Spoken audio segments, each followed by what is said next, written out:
Renungan pagi pulang ke rumah oleh Ellen G. White, 7 Oktober 2020. Mari kita berdoa. Bapa kami yang di sorga, Allah pencipta langit dan bumi, laut dan segala isinya, Allah yang maha besar, maha kuasa, sumber segalanya, yang kami sembah selalu melalui anak-Mu yang tunggal, Yesus Kristus. Terpujilah Yesus, anak Allah yang maha tinggi, satu-satunya jalan dan kebenaran dan hidup bagi kami. Pada pagi hari ini kami bersyukur boleh bangun dan berbakti dan sebagaimana membaca nasihat firman-Mu, kiranya ini menjadi pencerahan, pembaharuan dalam hidup kami, agar masing-masing kami diubahkan dan bersiap untuk menyambut kedatangan Yesus yang kedua kali. Beserta kami sepanjang perbaktian ini kehendak-Mu yang jadi, ampun kami akan dosa dan salah, karena kami berdoa hanya melalui anak Allah yang tunggal, Yesus Kristus yang adalah Tuhan dan Juru Selamat kami. Amin. Renungan hari ini akan dibacakan oleh Opung Dinar Malau. Silakan Opung Dinar. Terima kasih. Selamat pagi buat kita semua. Sebagai judul renungan pagi kita pada hari ini, tanggal 7 Oktober. 2 tempat kudus. Ayatnya terdapat di Ibrani 8 ayat 5. Pelayanan mereka adalah gambaran dan bayangan dari apa yang ada di surga. Sama seperti yang diberitahukan kepada Musa, ketika ia hendak mendirikan kemah. Ingatlah, demikian firman-Nya, bahwa engkau membuat semuanya itu menurut contoh yang telah ditunjukkan kepadamu di atas gunung itu. Hanya inilah tempat kudus yang pernah berdiri di atas dunia ini. Yang mengenai hal itu, Alkitab memberikan keterangan. Inilah tempat kudus yang Rasul Paulus katakan, tempat kudus perjanjian yang pertama. Tetapi apakah perjanjian yang baru tidak mempunyai tempat kudus? Kembali membuka buku Ibrani.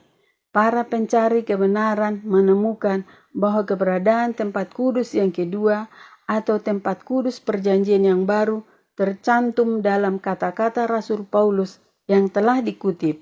Memang perjanjian yang pertama juga mempunyai peraturan-peraturan untuk ibadah dan untuk tempat kudus buatan tangan manusia. Dan penggunaan kata juga memberi kesan bahwa Rasul Paulus sebelumnya telah menyebutkan tempat kudus. Kita buka kembali kepada permulaan pasal sebelumnya akan kita baca.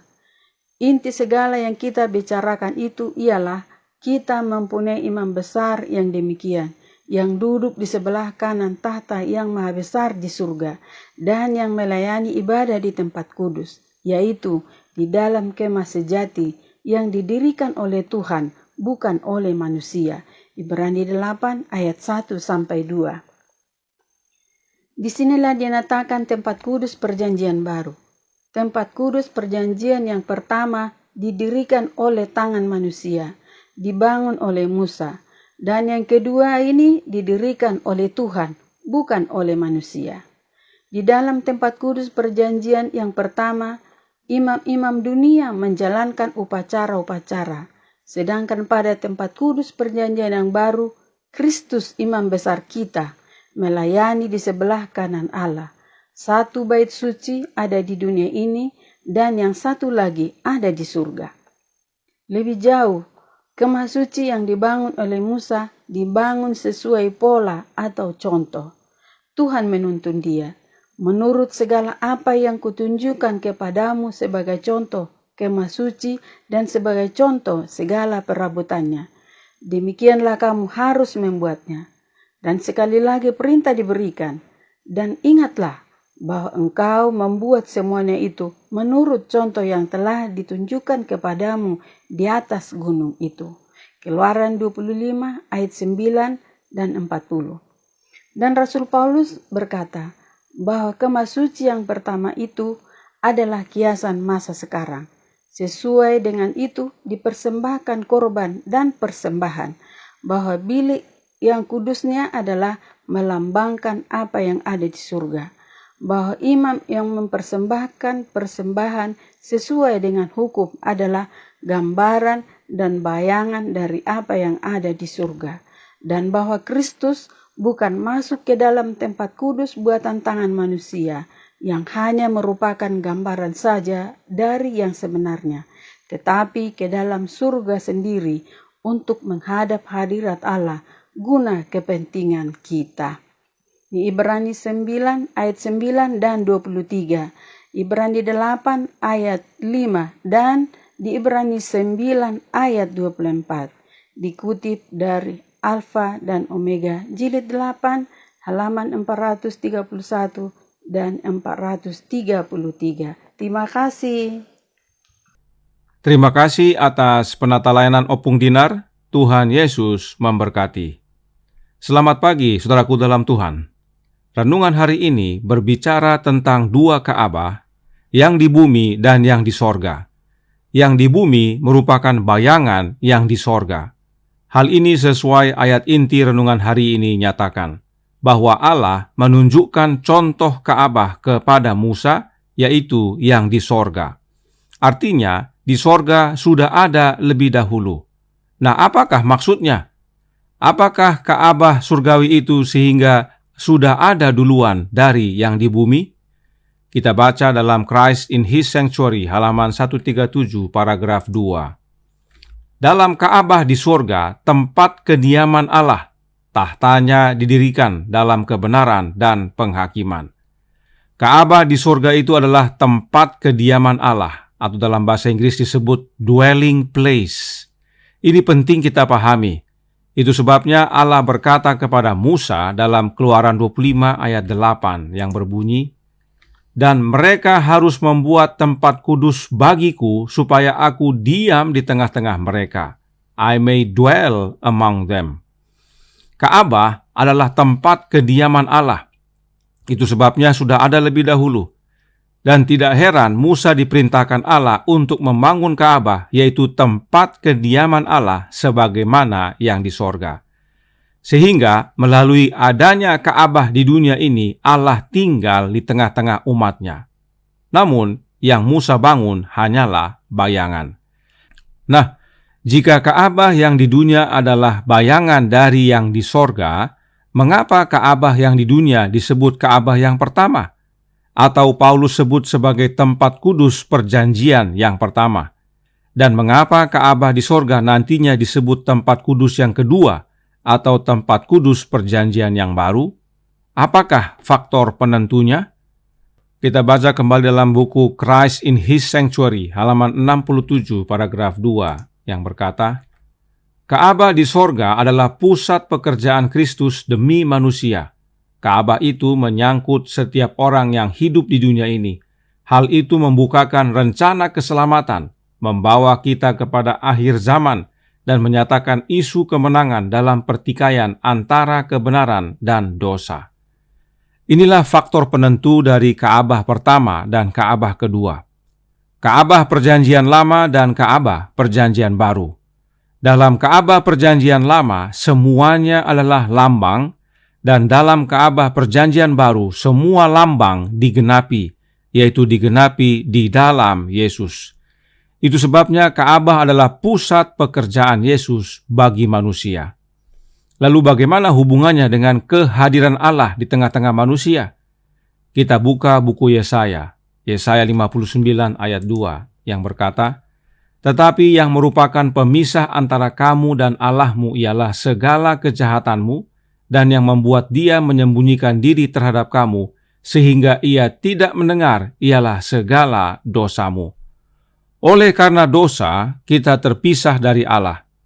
Namun meski demikian, Allah rindu berada di tengah-tengah umatnya.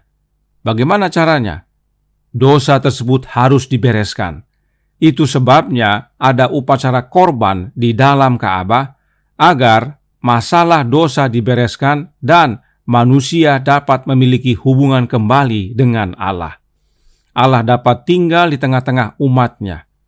Perhatikan Roh Nubuat menjelaskan dalam From Eternity Past halaman 247 paragraf 2. Dalam korban penghapusan dosa yang dipersembahkan sepanjang tahun, pengganti telah diterima menggantikan orang berdosa.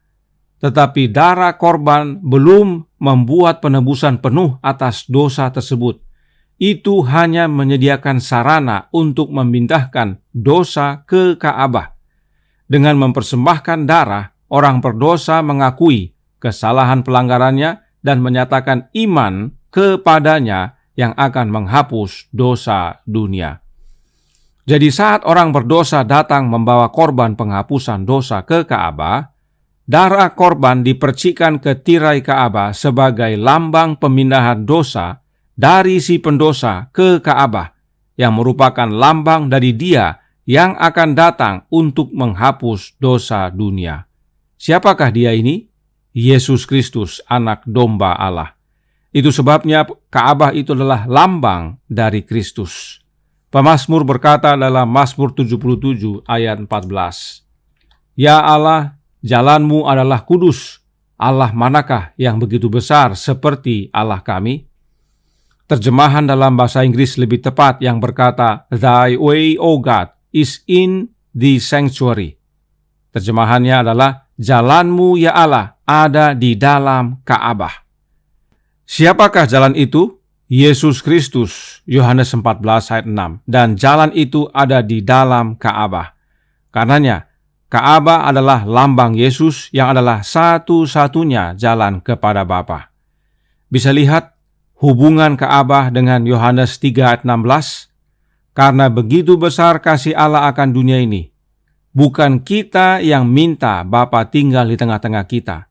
Bapa sendiri berinisiatif untuk tinggal di tengah-tengah umatnya, sehingga Ia telah mengaruniakan anaknya yang tunggal. Bapa perintahkan Musa untuk membuat Ka'bah, yang adalah satu-satunya jalan kepada Bapa, sebab Ka'bah itu adalah lambang dari anaknya, yang digenapi nantinya dalam diri Yesus Kristus. Inilah faktor penentu yang penting kita pahami tentang dua Ka'bah ini. Ka'bah yang pertama adalah bayangan dari tempat kediaman Allah, supaya Allah diam di tengah-tengah umatnya. Tetapi karena dosa, kita terpisah dari Allah. Untuk itu harus ada jalan masuk kepada Bapa. Itulah sebabnya dibuatlah upacara dalam Ka'bah. Dan jalan masuk itu yang buka adalah Yesus Kristus nantinya. Hal ini sudah dinubuatkan dalam Alkitab. Kita buka Zakaria 6 ayat 12 dan 13. "Katakanlah kepadanya, beginilah firman Tuhan semesta alam. Inilah orang yang bernama Tunas. Ia akan bertunas dari tempatnya dan ia akan mendirikan bait Tuhan. Dialah yang akan mendirikan bait Tuhan dan dialah yang akan mendapat keagungan dan akan duduk memerintah di atas tahtanya. Di sebelah kanannya akan ada seorang imam, dan permufakatan tentang damai akan ada di antara mereka berdua." Siapakah Tunas ini? Yesus Kristus. Silahkan baca Yesaya 11 ayat 1 dan Wahyu 22 ayat 16. Yesus Kristuslah yang akan mendirikan Ka'bah Allah. Dan tentang permufakatan damai ini atau rencana keselamatan ada di antara mereka berdua. Siapa mereka berdua ini? Tuhan, yaitu Allah Bapa, dan orang yang bernama Tunas, yaitu anaknya Yesus Kristus. Rencana keselamatan itu hanya antara dua oknum, yaitu Bapa dan anaknya. Roh Nubuat menjelaskan dalam Kemenangan Akhir halaman 435 paragraf 1 yang berkata, "Pekerjaan Kristus sebagai pengantara manusia dinyatakan dalam nubuatan Nabi Zakaria mengenai Dia yang bernama Tunas. Nabi itu berkata, dialah yang akan mendirikan bait Tuhan, dan dialah yang akan mendapat keagungan dan duduk memerintah di atas tahtanya, tahta Bapanya.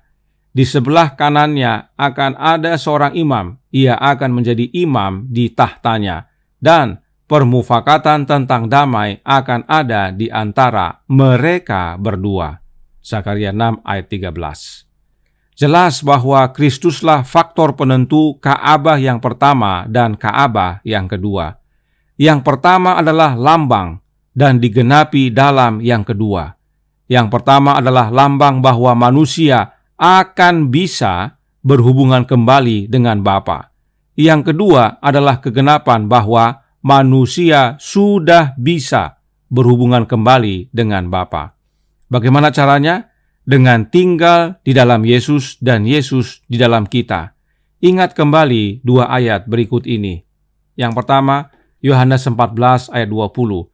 Pada waktu itulah kamu akan tahu bahwa Aku di dalam Bapa-Ku dan kamu di dalam Aku dan Aku di dalam kamu.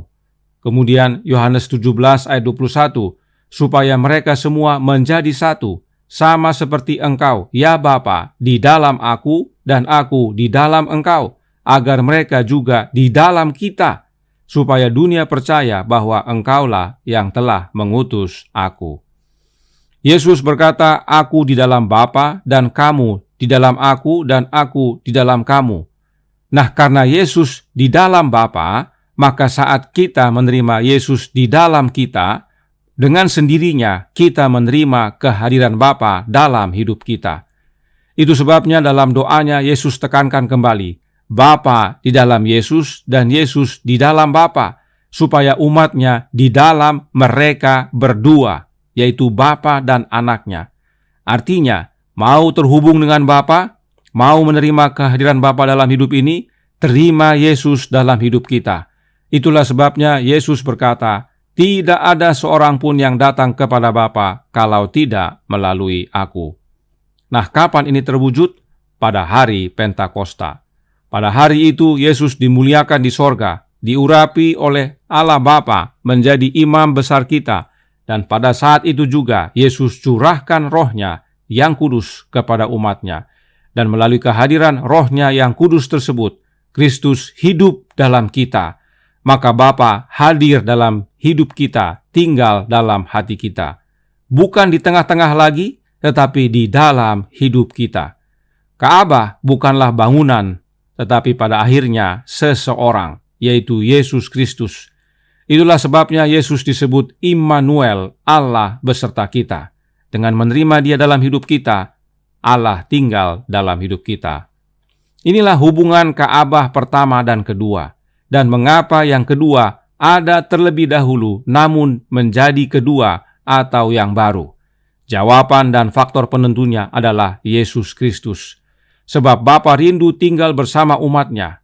Ka'bah adalah tempat tinggal Allah, tetapi ada dosa yang menghalangi. Maka rencana keselamatan disiapkan oleh Bapa dan Anak. Dalam Ka'bah yang pertama dinyatakan dalam lambang-lambang, dan kemudian semuanya digenapi di dalam Yesus. Ini kebenaran yang penting umat Allah pahami agar dapat menjelaskan pengharapan kita yang kita miliki kepada siapa saja. Dan jangan lupa, sebagaimana pelajaran sebelumnya, yang pertama berakhir, baru yang kedua dimulai. Yang pertama dan yang kedua tidak aktif bersama-sama. Dan kembali, faktor penentunya adalah Yesus. Saat Yesus mati di kayu salib, yang pertama berakhir, dan kematian Yesus adalah pembuka jalan kepada yang kedua, dan setelah kebangkitannya, yang kedua diwujudkan. Sebagai penutup, kita baca dua kutipan roh nubuat berikut ini. Yang pertama dari Kemenangan Akhir halaman 435 paragraf 2. Dialah yang akan mendirikan bait Tuhan. Ini adalah kutipan dari nubuatan Nabi Zakaria. Oleh pengorbanan dan pengantaraannya, Kristus adalah fondasi dan pembangun gereja Allah. Zakaria menubuatkan bahwa Kristuslah yang akan membangun bait Tuhan. Bagaimana caranya? Melalui pengorbanan dan pengantaraannya. Apakah maksudnya? Melalui kematiannya di kayu salib, darahnya tercurah sebagai korban penghapusan dosa. Yesuslah anak domba Allah yang menghapus dosa dunia. Barang siapa yang percaya tidak binasa dan menjadi umat Allah yang beroleh hidup yang kekal. Mereka yang percaya inilah yang disebut tubuh Kristus atau gereja Allah. Dan setelah kebangkitannya, Yesus kembali ke surga, dimuliakan dan diurapi menjadi imam besar kita, pengantara kita, mencurahkan Roh-Nya dan melayani di bilik yang maha kudus untuk melakukan pembersihan dosa. Karena itu, masa inilah waktu bagi kita untuk datang kepada Yesus. Sebab bila mana tugasnya sudah selesai, maka Dia keluar dan menumpahkan dosa-dosa tersebut kepada kambing Azazel, yang adalah lambang iblis yang disebut setan, dan pintu kasihan ditutup. Dan Zakaria juga berkata bahwa permufakatan damai ada di antara mereka berdua, yaitu Bapa dan Anaknya. Roh Nubuat membantu kita dalam Alfa dan Omega, jilid 6, halaman 492, paragraf 5. Sebelum landasan-landasan dunia diletakkan, Bapa dan Anak telah bersatu dalam sebuah perjanjian untuk menebus manusia. Jika manusia dikalahkan oleh setan, mereka telah menjabat tangan mereka dengan ikrar hikmat bahwa Kristus harus menjadi penjamin bagi umat manusia. Berapa makhluk yang membuat perjanjian? 2 makhluk ilahi, Bapa dan Anaknya. Berapa makhluk yang berjabat tangan? 2 makhluk ilahi, Bapa dan Anaknya. Hanya 2 dan tidak ada yang lain. Inilah pentingnya memahami hubungan 2 Ka'bah tersebut, yaitu yang pertama dan yang kedua, dan hubungan Bapa dan Anaknya yang merupakan dasar utama pemahaman tersebut. Sebab Bapa dan Anaklah yang membuat rencana keselamatan, tidak ada yang lain. Tuhan memberkati. Saya bawa dalam nama Yesus. Amin. Mari kita berdoa. Bapa kami yang di sorga, Allah pencipta langit dan bumi, laut dan segala isinya, Allah yang maha besar, satu-satunya Allah yang benar, yang kami sembah selalu melalui Anak-Mu yang tunggal, Yesus Kristus. Terima kasih atas penjelasan yang baik tentang Ka'bah yang pertama dan Ka'bah yang kedua. Kami bisa melihat hubungannya dan mengapa perlu ada yang pertama untuk membuka kepada yang kedua, meski yang kedua sudah ada terlebih dahulu. Sebab itu adalah wujud tinggalnya Allah di tengah-tengah umat-Nya. Tolong kami ya Bapa, agar kehadiran-Mu nyata dalam hidup kami melalui tinggalnya Roh Anak Allah, Roh Kristus dalam hati kami. Beserta kami sepanjang hari ini, kehendak-Mu yang jadi. Ampun kami akan dosa dan salah, karena kami berdoa hanya melalui Anak Allah yang tunggal, Yesus Kristus, yang adalah Tuhan dan Juru Selamat kami. Amin.